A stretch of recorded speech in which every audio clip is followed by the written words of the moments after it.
గోపాలం గారు. ఏం పెళ్ళాళం గారు? అలారం వద్దండి. ఎంచేతండి? ఆ తెల్లార్జాం పాఠాలు కూడా ఇప్పుడే చదివేద్దామండి.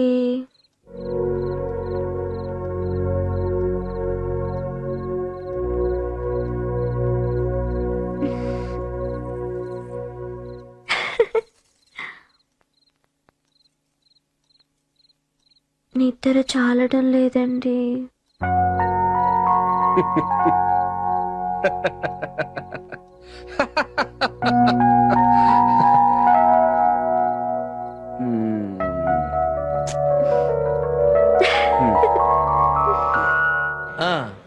ఆ కంద కేసు అక్కడే విన్నాను.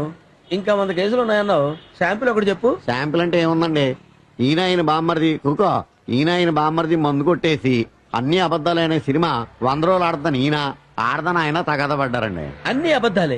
స్ట్రైటా డబ్బింగ్? స్ట్రైటేనండి.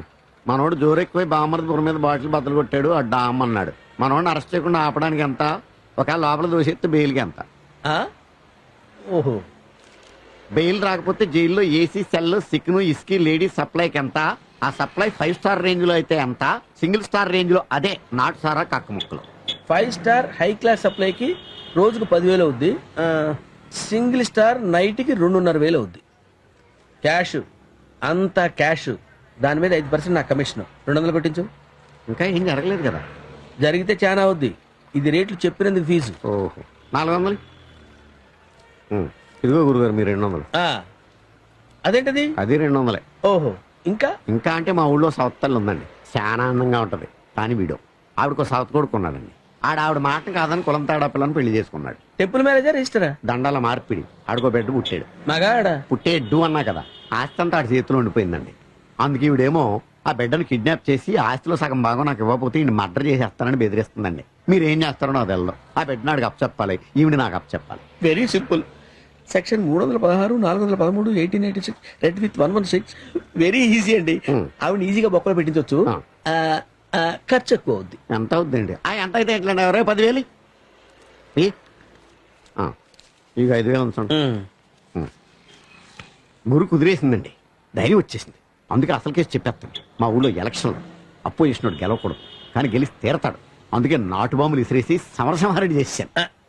ఎంతమంది పోయి ఉంటారండి? అంటే పిల్ల జల్ల గొడ్డు గోద అంతా కలిపి 300 దాకా పోయారు. అంటే ఫ్యాక్షన్ కేసా? మా అమ్మగారు ఒప్పుకోరండి. నేను అసలు ఒప్పుకోనండి. మీ డబ్బు మీరు ఊరుకోవా, ఇచ్చిన డబ్బు తీసుకోవడం నాకు అలవాట్లేదు. ఇప్పుడు నువ్వు ఈ డబ్బు తీసుకుని కేసు సరిగ్గా డీల్ చేయలేదు అనుకో, మొన్నటి బాబు 200 బాంబులు మిగిలిన నీ మీద వేయాల్సి ఉంటుంది. ఎరా కిందకు వస్తూ వకీలు కేసు సరిగ్గా డీల్ చేయకపోతే ఏం చేసావు? ఆడు తలకాయ తీసేసి ఆడు గుమస్తా కాడు చేతులు కొట్టేలేదా? అంతెందుకు మొన్నటికి మొన్నడు ఎక్కడికి వెళ్ళిపోయాడు? ఎక్కడికి వెళ్ళాడు? ఒక జడ్జి గారి కుమార్తె, మరో మాజీ జడ్జి గారి మనవరాలు, అసిస్టెంట్ పబ్లిక్ ప్రాసిక్యూటర్ గారి ఇల్లాలు శ్రీమతి రాధాదేవి ఇప్పుడు తను ఒక లాయర్ అవడం విశేషం. వివాహాత్ విద్యానాశాయ అంటారు. కానీ ఈ శ్రీమతి గారు పెళ్లైన ఏడాది తర్వాత లా పూర్తి చేసి స్టేట్ ఫస్ట్ ర్యాంక్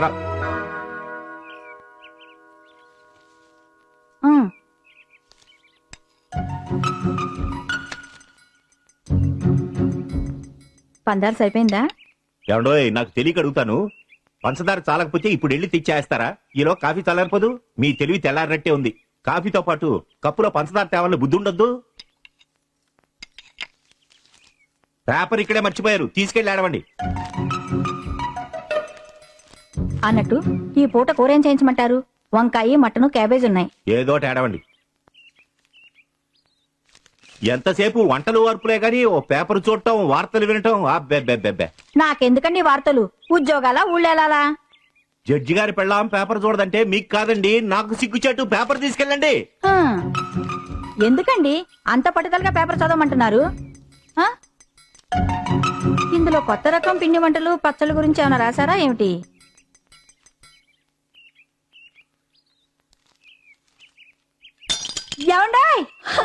మన రాధమ్మ ఫస్ట్ లో పాస్ అయిందండి. ఏడవలేకపోయింది. అంత సొమ్ము పోసి చదివించిన తర్వాత పాస్ అవడం కూడా గొప్పేనా? ఆ కప్పు కాస్త అక్కడ విసిరేసినట్టున్నారు, పగిలిందేమో చూసి ఆడవండి.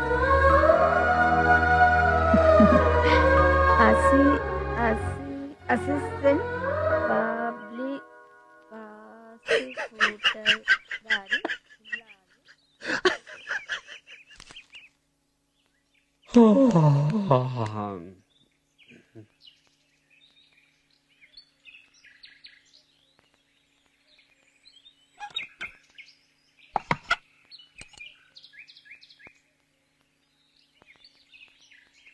రాధా టెస్ట్ వాడాక ట్యూబ్ కి మూత పెట్టాలని 33 కోట్ల సార్లు చెప్పాను, నువ్వు వినలేదు. మూత పెట్టడం మర్చిపోయావు. అశ్రద్ధ, అజాగ్రత్త, రెక్లెస్నెస్, కేర్లెస్నెస్. చూడు చూడు, very bad habits, very very bad habits.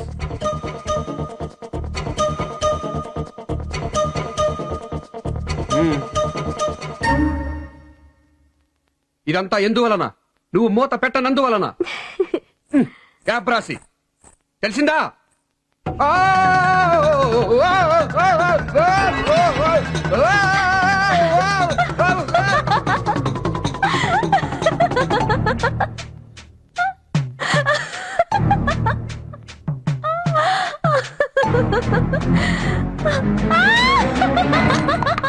చాలక్కడ.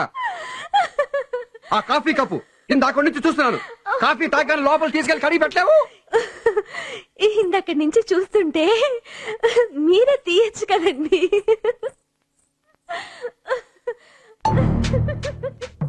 ఇదిగో నేల మీద రాదు. ఆ కుచ్చిళ్ళు చూడు, చీర సరిగ్గా సర్దుకోలేవు. అబ్బో! అసహ్యంగా చీ. గోపాలం,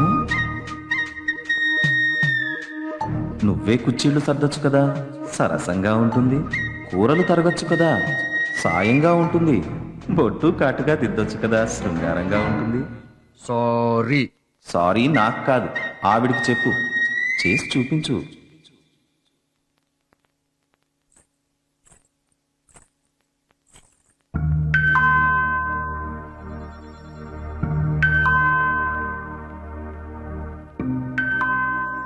కుచ్చిళ్ళేవి? కుర్చీళ్ళు చూసి చిరాకు పడ్డారుగా పొద్దున. అది పొద్దున్న, ఇది రాత్రి మైలేడి. రాత్రిళ్ళు చీర కుచ్చిళ్ళే అందం. ఎనీవే దా. నా ముద్దుల రాధమ్మా, అలా నేను చిరాకు పడ్డప్పుడల్లా నాకిష్టమైనవన్నీ చేసేస్తే పతివ్రతలా తయారైపోతావు అంతే.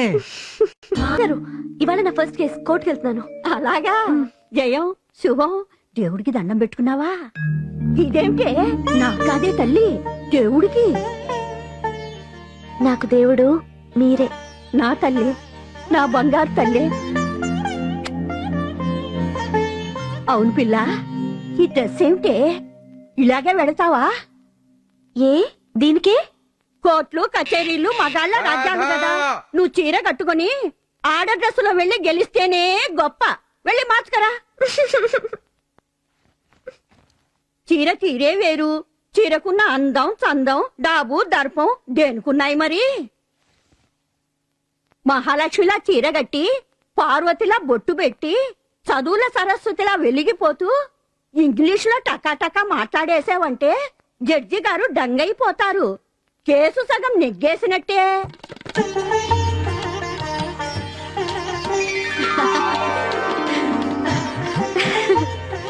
అద్గది జయలక్ష్మిలా ఉన్నావు నా తల్లి. వస్తా, వెళస్తానండి.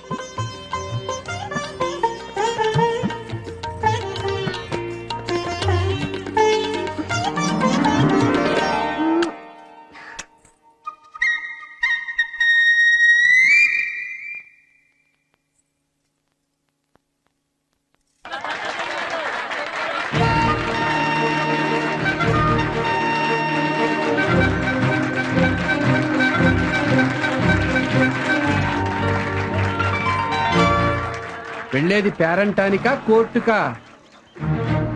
బామ్మగారు!